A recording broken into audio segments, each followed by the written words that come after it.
समावयवता मतलब आइसोमेरिज्म में coordination compound. तो यहाँ पे कोऑर्डिनेशन कंपाउंड में किस किस प्रकार का समावयवता या आइसोमेरिज्म पाया जाता है वो आज के नोट्स में जो है वो हम देखने वाले हैं। सबसे पहले तो मैं इसका जो है वो टाइप्स बता देती हूँ आप लोगों को। ये जो आपका आइसोमेरिज्म है वो कितने टाइप्स का यहाँ पे है। ये जो है वो 2 टाइप्स के हैं। पहला है संरचनात्मक समावयवता जिसे हम कहते हैं स्ट्रक्चरल आइसोमेरिज्म एंड सेकंड है त्रिविम समावयवता जिसे हम कहते हैं स्टेरियो आइसोमेरिज्म। दोनों चीजों के बारे में आप लोगों ने बीएससी फर्स्ट ईयर में जो है वो जरूर पढ़ा हुआ है। यहाँ भी हम जो है वो इसे डिटेल में जो है वो इसका जो है वो स्टडी करेंगे विद एग्जाम्पल। आज मैं आप लोगों को इसे जो है वो बताने जा रही हूँ।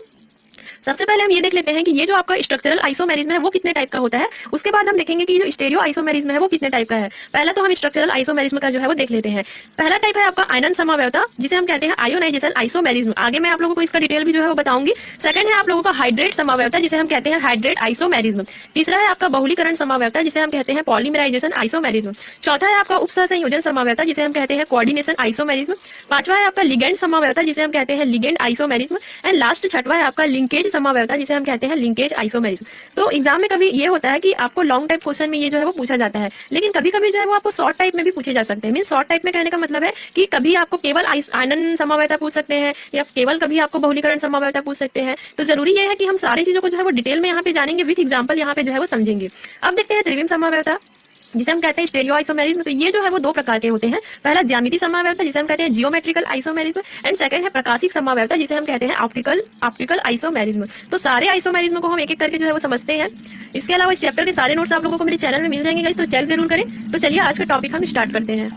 हम सबसे तेरे पढ़ाई का कितना भी टफ से टफ क्वेश्चन हो, बस फोटो खींचो, अपलोड करो, चेक जरूर करें। तो चलिए आज का टॉपिक हम स्टार्ट करते हैं। हम सबसे पहले संरचनात्मक समावयवता जिसे हम कहते हैं स्ट्रक्चरल आइसोमेरिज्म। तो ये जो है वो बहुत से टाइप्स के होते हैं। तो स्ट्रक्चर के कारण जो यहाँ पे आइसोमेरिज्म उत्पन्न होगा, संरचना के कारण जिसे हम जो है वो संरचनात्मक समावयवता या स्ट्रक्चरल आइसोमेरिज्म जो है वो कहेंगे। तो यहाँ पे हम जो है वो पहला टाइप्स देख लेते हैं आयनन समावयवता जिसे हम आयोनाइजेशन आइसोमेरिज्म भी कहते हैं। तो इसका डेफिनेशन मैं आप लोगों को बाद में बताऊंगी। पहले तो इसका जो है वो हम एग्जाम्पल देख लेते हैं। यहाँ पे आप लोगों को 2 कंपाउंड जो है वो शो हो रहे हैं। इन दोनों कंपाउंड का अगर हम जो भी मॉलिक्यूल है, एटम है, अगर हम उसे काउंट करें तो दोनों में जो है वो सेम है, लेकिन दोनों का स्ट्रक्चर जो है वो आप लोगों को अलग अलग जो है वो दिखाई देगा। देखिए यहाँ पे क्या है, CONH3 Br यहाँ भी CONH3 SO4 मतलब यहाँ पे आप देख रहे हो Br जो है वो यहाँ पे अंदर है, लेकिन यहाँ पे जो Br है वो बाहर है। SO4 यहाँ पे बाहर है, लेकिन SO4 यहाँ पे जो है वो अंदर है। दोनों में अगर हम कॉमन देखें तो क्या क्या यहाँ पे कॉमन आप लोगों को शो होगा। एक CO है, यहाँ भी एक CO है। NH3 यहाँ पे 5 है, यहाँ पे भी NH3 5 है। यहाँ पे भी एक Br है, यहाँ पे भी एक Br है, यहाँ पे भी SO4 है और यहाँ पे भी SO4 है।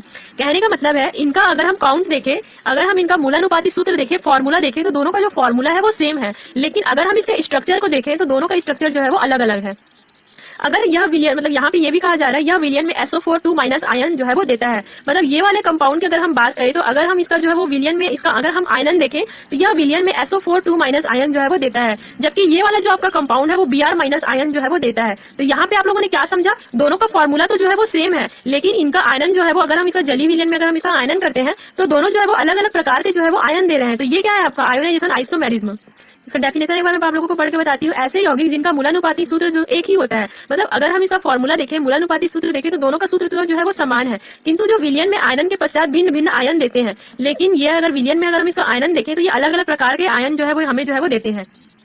तो इस प्रकार के कंपाउंड के लिए जो आइसोमेरिज्म हम लागू करेंगे उसे जो है वो हम आयनन समावयवता या आयोनाइजेशन आइसोमेरिज्म जो है वो कहेंगे। इतना आप लोगों को क्लियर हुआ। सेकंड हम यहाँ पे देखेंगे हाइड्रेट समावयवता जिसे हम कहते हैं हाइड्रेट आइसोमेरिज्म। तो यह समावयवता किसी कॉम्प्लेक्स में उपसह संयोजी क्षेत्र के भीतर और बाहर जल अणुओं की भिन्न भिन्न संख्या के कारण जो है वो उत्पन्न होता है। मतलब इसमें ये कहा जा रहा है कि यह समावयवता किसी कॉम्प्लेक्स में, तो यहाँ पे हमारे पास 2 कॉम्प्लेक्स आप लोगों को जो है वो शो हो रहा है, 2 संकुल यहाँ पे जो है वो आप लोगों को शो हो रहा है। तो किसी कॉम्प्लेक्स में उपसह संयोजी क्षेत्र, तो उपसह संयोजी क्षेत्र मतलब क्या होता है, जो ब्रैकेट के अंदर का जो पार्ट होता है, ब्रैकेट के अंदर का जो हिस्सा होता है उसे हम कोऑर्डिनेशन एरिया या उपसह संयोजी क्षेत्र कहते हैं। तो इस क्षेत्र के भीतर और बाहर, मतलब इस कोष्टक के इस ब्रैकेट के बाहर और भीतर जल अणुओं की भिन्न भिन्न संख्या के कारण उत्पन्न होता है। जल अणु मतलब H2O की अलग अलग नंबर के कारण यहाँ पे जो है वो समावयवता उत्पन्न होगा। तो चलिए मैं आप लोगों को इस एग्जांपल में और अच्छे से समझाती हूँ। यहाँ पे अगर आप देखोगे तो दोनों कंपाउंड का जो फॉर्मूला है वो सेम है, मतलब जो मूलानुपाती सूत्र है, मतलब अगर हम इसके एटम्स को मॉलिक्यूल को काउंट करें तो दोनों में काउंट जो है वो आपका बराबर है। देखिए गिन के देखिए, यहाँ पे भी एक Cr है, यहाँ पे भी एक Cr है, यहाँ पे भी H2O 6 है, यहाँ पे भी H2O 6 है। भले कोष्टक के अंदर जो है वो 5 है, कोष्टक के बाहर 1 है, लेकिन अगर दोनों को अगर हम काउंट करें तो वो 6 ही है। यहाँ पे Cl3 है, यहाँ पे भी Cl2 और एक Cl, मतलब यहाँ पे भी Cl3 है। यहाँ पे आप लोगों ने क्या देखा, दोनों का जो काउंट है वो दोनों का जो है वो सेम है, लेकिन यहाँ पे फर्क क्या है, यहाँ पे आप देखते हो कि ब्रैकेट के अंदर जो है वो 6 H2O है, यहाँ पे जो जल का अणु है H2O मॉलिक्यूल है उसकी संख्या जो है वो 6 है। लेकिन अगर ये वाले कंपाउंड में हम देखें तो इसके ब्रैकेट के अंदर केवल 5 H2O है, एक H2O जो है वो बाहर निकल गया है। तो यही जो है वो आपका आइसोमेरिज्म है। फिर से पढ़िए क्या कहा जा रहा है, यह समावयवता किसी कॉम्प्लेक्स में उपसह संयोजित क्षेत्र के भीतर और बाहर, मतलब ब्रैकेट के बाहर और अंदर जल अणुओं की भिन्न भिन्न संख्या के कारण, मतलब जो H2O मॉलिक्यूल है उसकी भिन्न भिन्न संख्या के कारण, अलग अलग नंबर के कारण ये आइसोमेरिज्म जो है वो उत्पन्न होता है, जिसे हम कहते हैं हाइब्रिड आइसोमेरिज्म। तो क्लियर हुआ आप लोगों को। तीसरे नंबर में हम देखते हैं लिंकेज समवायता, जिसे हम कहते हैं लिंकेज आइसोमेरिज्म। तो यहाँ पे क्या होगा, जब एक ही लिगेंड सेंट्रल एटम से दो भिन्न भिन्न प्रकार से जुड़ा हो तो यह समवायता जो है वो उत्पन्न होता है। अब देखिए आपके पास यहाँ पे दो कॉम्प्लेक्स है और यहाँ पे सेंट्रल एटम कौन सा है, सबसे पहले तो आप ये देख लीजिए, जो बीच का जो हिस्सा होता है, दोनों कॉम्प्लेक्स में जो बीच बीच का जो हिस्सा है वो आपका जो है वो सेंट्रल एटम कहलाता है। और इन बीच के जो एटम से जो अलग अलग जो है वो जुड़े हुए हैं, चारों तरफ जो है वो जुड़े हुए हैं, वो जो है वो आपका लिगेंड कहलाता है। इतना तो आप लोगों को क्लियर हुआ। अब इसमें क्या होगा, दो भिन्न भिन्न प्रकार से जो है वो जुड़ा रहता है, तब यह समवायता जो है वो उत्पन्न होती है। मतलब जो लिगेंड है वो अलग अलग तरीके से जो है वो जुड़ा है। यहाँ पे देखिए सभी में जो है वो NH3 आप लोगों को शो हो रहा है, यहाँ भी आप देख रहे हो सभी में NH3 लिगेंड आप लोगों को शो हो रहा है। लेकिन ये वाले लिगेंड को आप देख रहे हो थोड़ा सा जो है वो आप लोगों को अलग दिख रहा है। यहाँ पे ONO है और यहाँ पे NO2 है।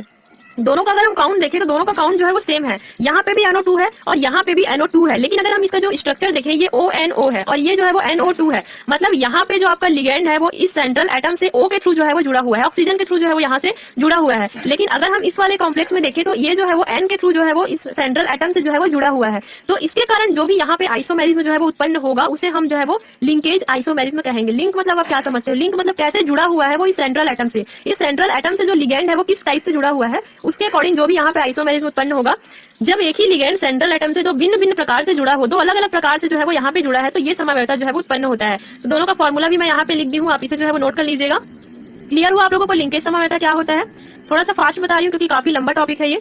ओके, उसके बाद देखते हैं हम चौथा, बहुलीकरण समवायता, पॉलीमराइजेशन आइसोमेरिज्म। सबसे पहले तो ये बताइए कि पॉलीमराइजेशन का मतलब आप क्या समझते हो। बहुलीकरण वो क्रिया होती है जिसमें अणु जो है वो जुड़ते जाते हैं, एटम जो है वो आपस में जो है वो एक के बाद जो है वो जुड़ते चले जाते हैं। तो इस प्रकार का जो प्रोसेस होता है वो आपका बहुलीकरण कहलाता है या फिर आपका पॉलीमराइजेशन जो है वो कहलाता है। तो देखिए इसमें क्या कहा जा रहा है, ऐसे संकुल यौगिक जिनका मूलानुपाती सूत्र अनुपात तो समान होता है लेकिन उनका अणु सूत्र अनुपात जो है वो भिन्न भिन्न होता है। तो एग्जाम्पल के थ्रू आप इसे अच्छे से समझोगे, उसके बाद हम फिर से इसका जो है वो डेफिनेशन पढ़ेंगे।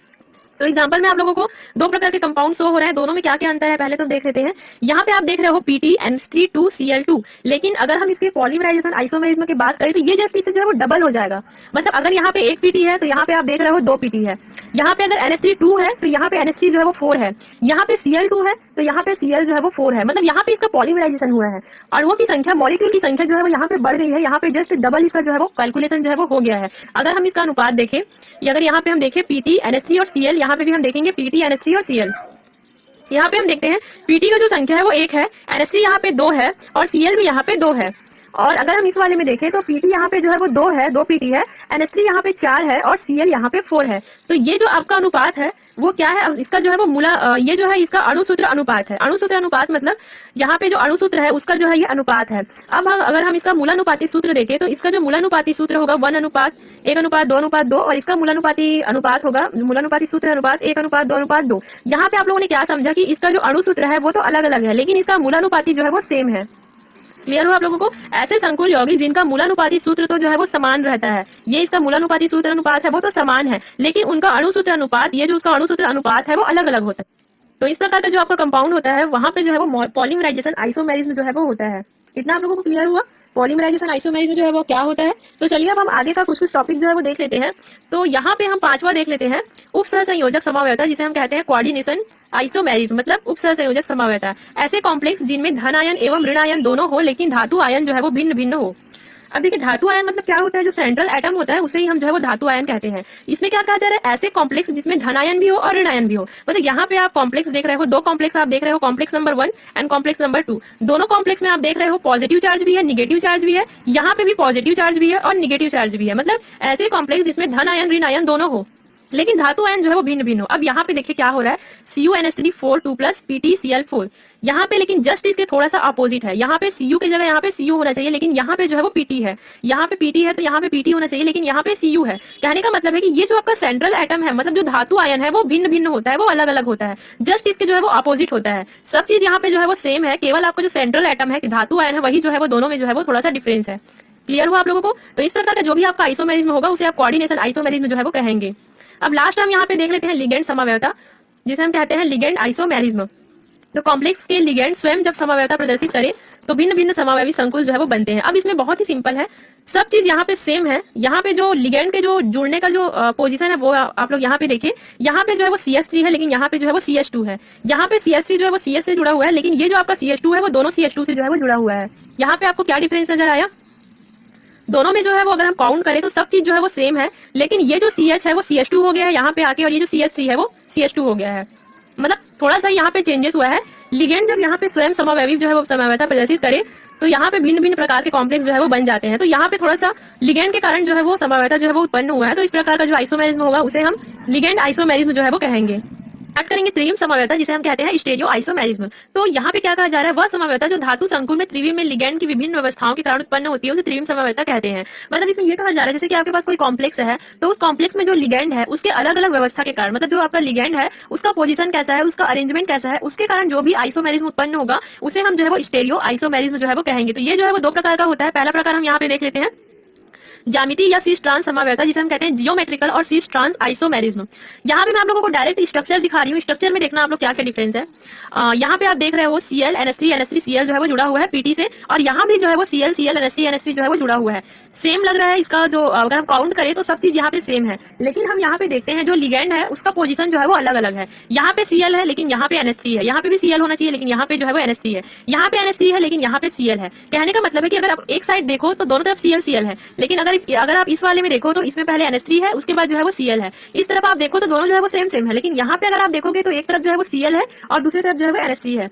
मतलब ज्यामितीय समवायता केंद्रीय धातु के चारों ओर लिगेंड के भिन्न भिन्न स्थिति होने के कारण जो है वो उत्पन्न होता है। लिगेंड के अलग अलग पोजीशन के कारण जो समवायता यहाँ पे उत्पन्न हो रहा है उसे ही हम ज्यामितीय समवायता जो है वो कहेंगे। क्लियर हुआ आप लोगों को? लेकिन आखिर इसे सिस ट्रांस क्यों कहते हैं? सिस ट्रांस का मतलब जो है वो क्या होता है? तो बहुत ही इजी है।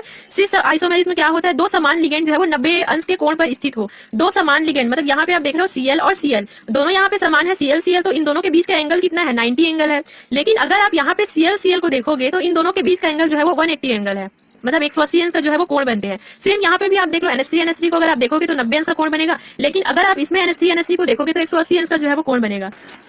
तो समझ है आप लोगों को सीस आइसोमेरिज्म क्या है और ट्रांस आइसोमेरिज्म क्या है? तो मतलब ये वाला जो आपका कंपाउंड है वो सीस आइसोमेरिज्म जो है वो प्रदर्शित करते हैं, और ये वाला जो आपका कंपाउंड है वो ट्रांस आइसोमेरिज्म जो है वो प्रदर्शित करते हैं। दो समान लिगेंड जब 90 अंश के कोण पर स्थित हो तो ये सीस कहलाता है, और दो समान लिगेंड जब 180 अंश के कोण पर स्थित हो तो ये ट्रांस कहलाता है। समझ आया आप लोगों को? ये आपका क्या हुआ, ज्यामिति, मतलब ज्यामिति के कारण जियोमेट्रिकल आइसोमेरिज्म है ये। तो चलिए हम आगे और भी इसका जो टाइप्स है, सेकंड टाइप्स, वो हम स्टार्ट करते हैं। प्रकाशिक समवायता, जिसे हम कहते हैं ऑप्टिकल आइसोमेरिज्म, ऐसे संकुल जो समतल ध्रुवित प्रकाश के तल को लेफ्ट एंड राइट साइड समान मात्रा में घुमा दे, मतलब दाएं और बाएं और जो है वो समान मात्रा में घुमा दे, ऑप्टिकल आइसोमेरिज्म कहलाता है। तो इसे मैं आप लोगों को स्ट्रक्चर के थ्रू समझा रही हूँ। स्ट्रक्चर थोड़ा सा आप लोगों को मे बी हार्ड लग सकता है, लेकिन अगर आप देखो तो दोनों जो है वो सेम है, बस इसका जो पोजीशन है वो थोड़ा सा अलग है। दोनों में सब चीज सेम है, लेकिन थोड़ा सा ये उल्टा है, एक दूसरे से जो है वो उल्टा है। ये आपका जो है वो ऑप्टिकल आइसोमेरिज्म, मतलब अगर आप देखो तो मिरर में अगर आप देखो तो आपका जो फोटो है, आपका जो चेहरा है थोड़ा सा उल्टा दिखाई देता है। सेम इसी प्रकार से ही है, ये सब चीज जो है वो सेम है, लेकिन थोड़ा सा आप लोगों को एक दूसरे से जो है वो उल्टा नजर आएगा। सबसे पहले तो हम देख लेते हैं कि लेवो रोटेटरी आइसोमर जो है वो क्या होते हैं।